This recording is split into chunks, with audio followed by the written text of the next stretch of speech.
होळी पौर्णिमेच्या सर्वांना खूप खूप शुभेच्छा. आज आपण पुरणपोळी बनवूया. 1 किलो डाळ 6 पट गरम पाण्यात घालून शिजवून घ्यायची किंवा कुकरमध्येही शिजवू शकतो. त्यानंतर डाळ निथळून घेऊन मग त्यात डाळी एवढाच म्हणजे 1 किलो गूळ घालायचा आणि नीट मिक्स करून पुन्हा शिजवत ठेवायची. उलटनं पुरणात उभं राहायच्या थोडंसं आधीच गॅस बंद करून कडकडीत असतानाच पुरण यंत्रातनं हे पूर्ण वाटून घ्यायचं, म्हणजे पटकन वाटलं जातं. त्यात आवडीप्रमाणे जायफळ आणि वेलची पावडर घालायची. पुरण थंड झालं की हाताला तेल लावून त्याचे गोळे बनवून घ्यायचे. पण पुरण थंड होईपर्यंत पोळ्यांसाठी लागणारी कणिक भिजवून घ्यायची.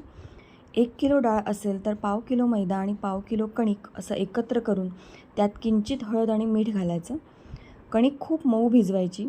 तसंच साधारण थोड्या थोड्या वेळाने सतत पाणी आणि तेल लावून कणिक चांगली मळून घ्यायची. नंतर या कणकेला चांगली तार येते. पोळपाटाला पंचा घट्ट बांधून घ्यायचा.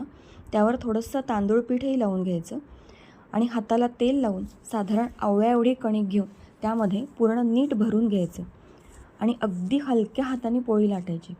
गरज पडेल त्याप्रमाणे मधूनमधून तांदूळ पीठ लावायचं. पोळी तयार झाली की अगदी अलगद हाताने लाटण्यावर ही पोळी गुंडाळायची आणि हळुवारपणे गरम तव्यावर ठेवून द्यायची.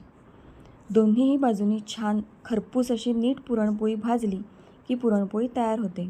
आपण बघू शकता थोडीशी पोळी फुगते आणि दोन्हीकडनं खरपूस भाजली की छान लागते. अशी आहे पुरणपोळी बनवण्याची खास कोकणस्थी पद्धत. तेव्हा ह्यावेळी अशा पद्धतीने पुरणपोळ्या नक्की करून बघा. होळी पौर्णिमेच्या पुन्हा एकदा सर्वांना खूप खूप खूप शुभेच्छा.